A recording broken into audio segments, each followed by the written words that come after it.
This is going to be your guide to the Terraria content and the Palworld Tides of Terraria update. So, if you want to go to the dungeon, you head on over to Fisherman's Point, you surf to the southeast, you go to this island, and then you can go into the dungeon, and this dungeon just becomes Terraria World.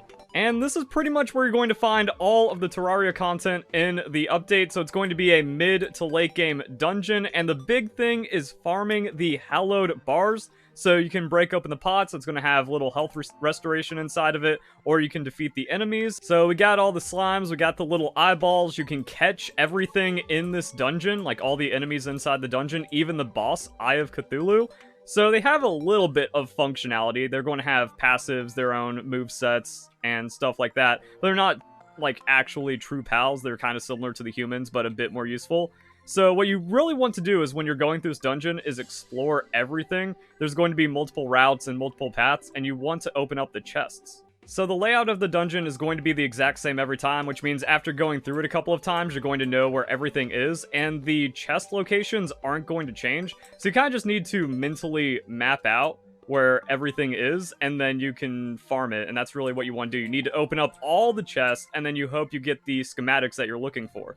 Oh, dang, you can catch Doomud Guild inside of here. That's good to know because they're not a super common thing to fish up.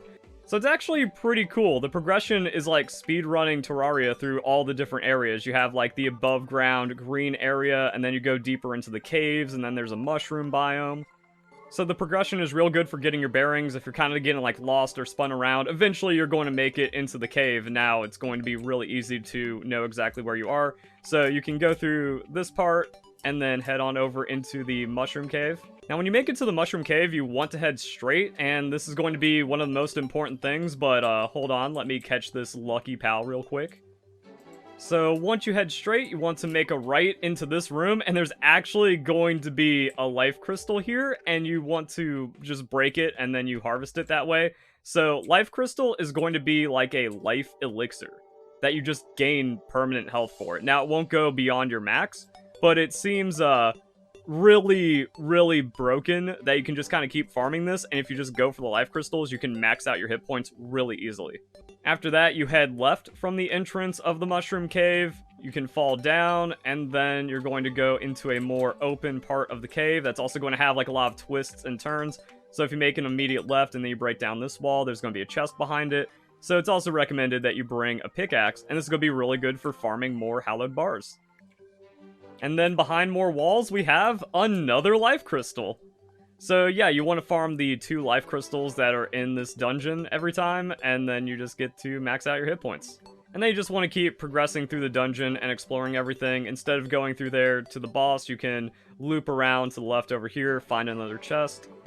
And then at the end of everything, we have the Eye of Cthulhu. You can kill it, you can catch it, and then once you do, it's going to be like any other dungeon. At the end, there's 2 big chests, and you get the loot from beating this dude. So we got Nightglow, Celestial Sigil, Vortex Beater. So we got like a lot of what we're looking for, and we even got some of the rarest schematics, which is pretty good as well. Then we exit the dungeon, and you can run it back. But you also can't just insta-farm all the life crystals and the chest. Not like, oh, I just run to life crystal, reset, run to the first one, reset.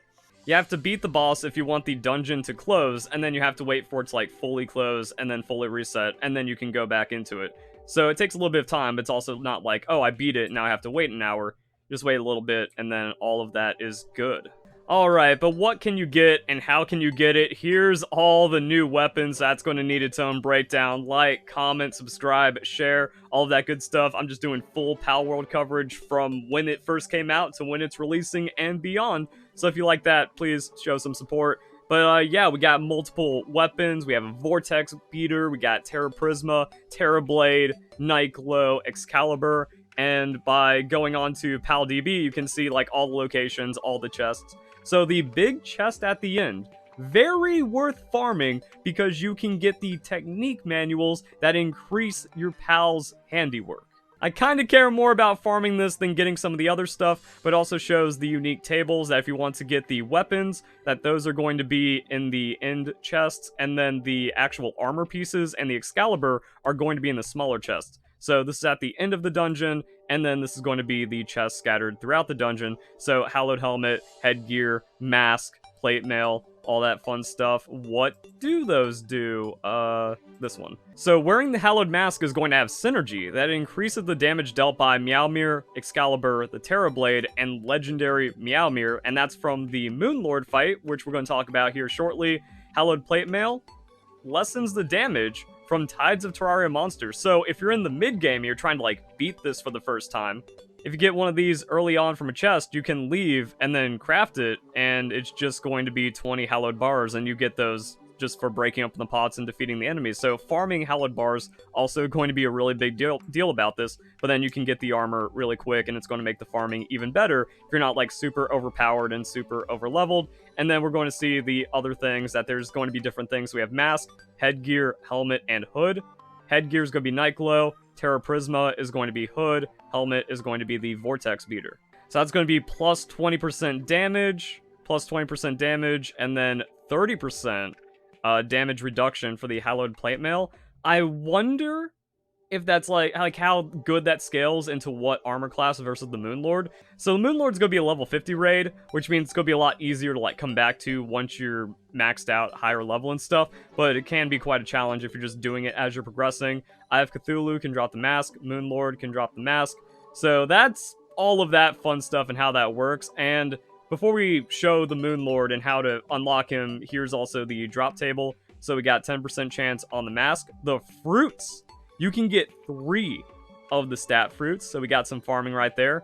Also Lotus, so you can make some elixirs, and then general raid drops, but the 22% on legendary Meowir. Legendary Meowir, pretty cracked.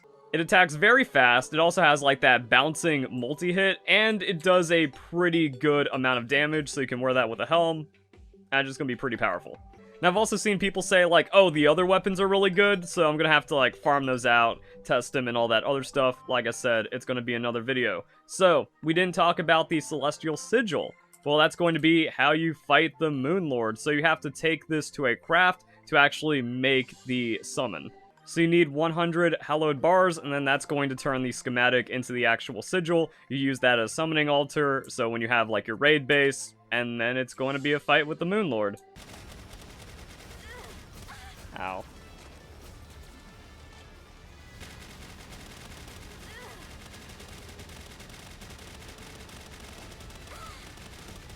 So there we go, that's all the Terraria stuff in the Palworld Terraria update. It might not seem like a lot, but you also have to like consider if you're progressing through the game naturally, and it's like, oh yeah, this is my level 40-ish dungeon I'm going to grind out. Then I can use it as like a stopgap for certain kinds of armor, or if you get lucky and you find like a really high tier schematic, maybe you can use it to skip over Sakurajima a bit, or like just accelerate and blast past Victor and Shadowbeak and then do all like the ice dungeons and higher level stuff and then get more things for that. Could be beneficial for the oil raids, not like the actual armor, but maybe the weapons are strong enough.